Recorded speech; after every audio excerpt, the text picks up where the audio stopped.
লন্ডনে পাকিস্তান হাইকমিশনে হামলার জন্য ভারত দায়ী বলে অভিযোগ করেছে ইসলামাবাদ। পারমাণবিক শক্তিধর দুই দেশের মধ্যে চলমান উত্তেজনার মধ্যে গতকাল রোববার এক সংবাদ সম্মেলনে পাকিস্তানের তথ্যমন্ত্রী আতাউল্লাহ তারার এই অভিযোগ করেন। এক্সপ্রেস ট্রিবিউনের তথ্য অনুযায়ী গতকাল একটি ভারতীয় বিক্ষোভকারী দল পাকিস্তান হাইকমিশন ভবনের বাইরের অংশে গেরুজা রং ছুড়ে দেয় এবং জানালাগুলো ভেঙে ফেলে। পাকিস্তানি মিশনের বাইরে শত শত ভারতীয় বিক্ষোভকারী জড়ো হয়েছিলেন। হামলায় জড়িত থাকার অভিযোগে দুজনকে গ্রেপ্তার করা হয়েছে। ইসলামাবাদে পেহেলগাম হামলার বিষয়ে আন্তর্জাতিক সংবাদ মাধ্যমের জন্য আয়োজিত এক সংবাদ সম্মেলনে আতাউল্লাহ তারার অভিযোগ করেন, ভারত তার চরমপন্থী আদর্শ ব্যবহার করে পাকিস্তানের বিদেশি মিশনে হামলার জন্য মানুষকে উস্কে দিচ্ছে। তথ্যমন্ত্রী আতাউল্লাহ তারার বলেন, লন্ডনে একটি অত্যন্ত দুর্ভাগ্যজনক ঘটনা ঘটেছে।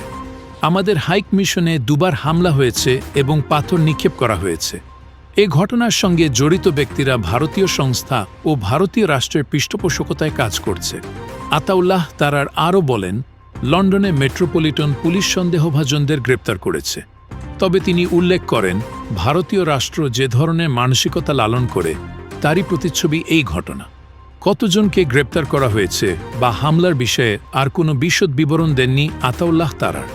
বিদেশে শিখ নেতাদেরকে হত্যাকাণ্ডের প্রসঙ্গ টেনে আতাউল্লাহ বলেন, আপনি যদি কানাডা এবং যুক্তরাষ্ট্রে আন্তর্জাতিকভাবে মানুষ হত্যা করতে পারেন, তাহলে কয়েকটি বিদেশি মিশনে হামলা করতেও আপনাকে কোনো কিছুই আটকাবে না। সংবাদ সম্মেলনে পেহেলগাম হামলার বিষয়ে ভারতের বক্তব্যের দুর্বলতার দিকে ইঙ্গিত করে আতাউল্লাহ বলেন, তারা পাকিস্তানের ওপর দোষ চাপাতে দ্রুত একটি উপসংহার টেনে দিয়েছে। পাকিস্তান সন্ত্রাসীদের বিরুদ্ধে সফলতা অর্জন করছে উল্লেখ করে আতাউল্লাহ তারার বলেন, আমার কাছে মনে হচ্ছে মনোযোগ সরানোর পেহেলগামের ঘটনা ঘটানো হয়েছে। পাকিস্তানের তথ্যমন্ত্রী আতাউল্লাহ তারার প্রশ্ন তোলেন, আপনাদের কাছে কি কোনো বিশ্বাসযোগ্য প্রমাণ আছে? আপনাদের কাছে কি প্রামাণ্য কোনো যুক্তি আছে?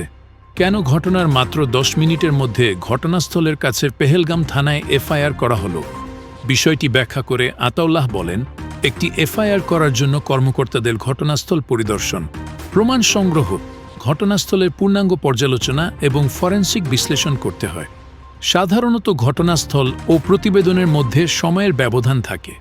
তাহলে কেন 10 মিনিটের মধ্যে এফআইআর করা হলো এবং পাকিস্তানের ওপর দোষ চাপানো হলো? তিনি আরও বলেন, আমরা একটি স্বাধীন, নিরপেক্ষ ও স্বচ্ছ তদন্তের দাবি জানাচ্ছি, কারণ এই ঘটনার সঙ্গে আমার কোনো সম্পৃক্ততা নেই। আমার মনে হয় আমাদের প্রতিবেশী দেশটি দ্রুত সিদ্ধান্তে পৌঁছে গেছে। হামলার পর দুই পারমাণবিক শক্তিধর দেশ একে অপরের বিরুদ্ধে একের পর এক পদক্ষেপ নিয়েছে।